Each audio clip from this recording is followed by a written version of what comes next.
Porter set to quit at the next election. Treasurer Josh Frydenberg joins us now from Canberra. Treasurer, good morning to you.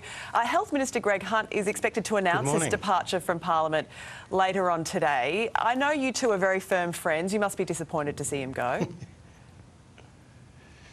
Of course, he'll be greatly missed, but he gets to make his own decisions about his political future, and he can be very proud of what he's achieved in public life. He's overseen significant investments in mental health, in medical research, in listing new drugs on the PBS, and of course helping to steer Australia through this once-in-a-century pandemic. And Australia's mortality rate is one of the lowest in the world. Vaccination rates are one of the highest in the world, and Greg's been a major contributor to those outcomes. And so yes, I'm going to miss my best friend in the Parliament. I was the best man at his wedding. We're godfathers to our respective children. But I think I wish him all the very best with his future, whether it's whatever he decides to do, Sylvia. Whatever he decides. 20 years in politics. That's an enormous contribution to public life, isn't it? Christian it Porter, meantime, has confirmed his time in politics is also up, under very different circumstances, of course. But look, all in all, that's a total of 10 coalition MPs who will resign at the next election. Other MPs, meantime, have been crossing the floor on legislation. Are you on a sinking ship? Well, I think we're on a ship that's sailing to a very strong economic recovery. At every election there are retirements, just as there's new members who put their hand up to run for the coalition. There have been retirements on the Labor side as well, and I wish Christian all the very best for his future, and he's made a very substantial contribution to public life as well. But the toll these jobs take on one's family is enormous, and that's why people take the time to reflect on their own political careers, and Christian and obviously Greg have been doing that.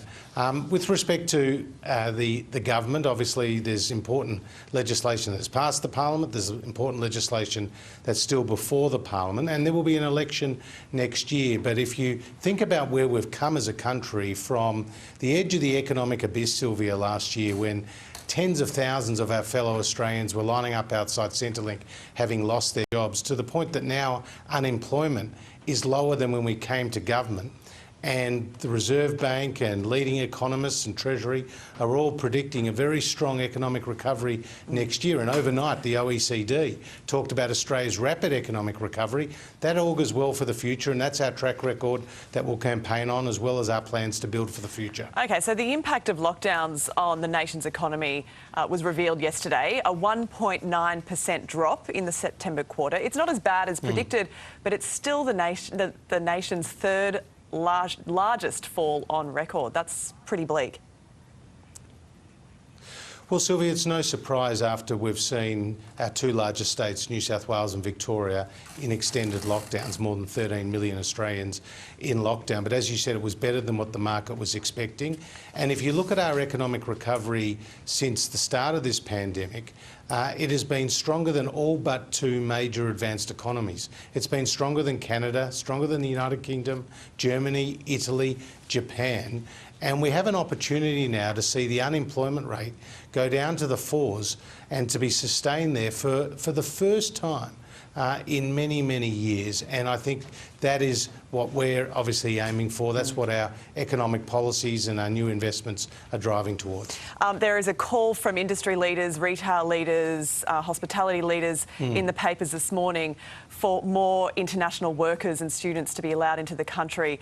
Can you guarantee that the international border will reopen to them no later than December 15?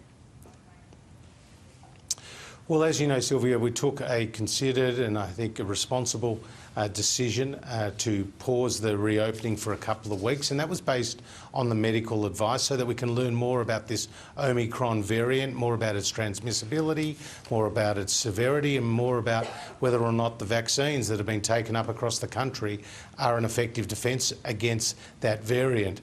We will open the borders, obviously, when it's safe to do so. We don't want to we don't want to lose the many gains that we've made in recent months. But I am pretty confident that the borders will reopen safely, and then as a result, more of those skilled workers will come in, more tourists eventually will come in, and of course we'll get to living with this virus as well as its new variants. Okay, confident but not committed to a December 15 opening date. Well, again, we'll take decisions based on the medical advice, but things are pointing in the right direction. Okay. Treasurer Josh Frydenberg, we appreciate your time this morning from Canberra. Thank you.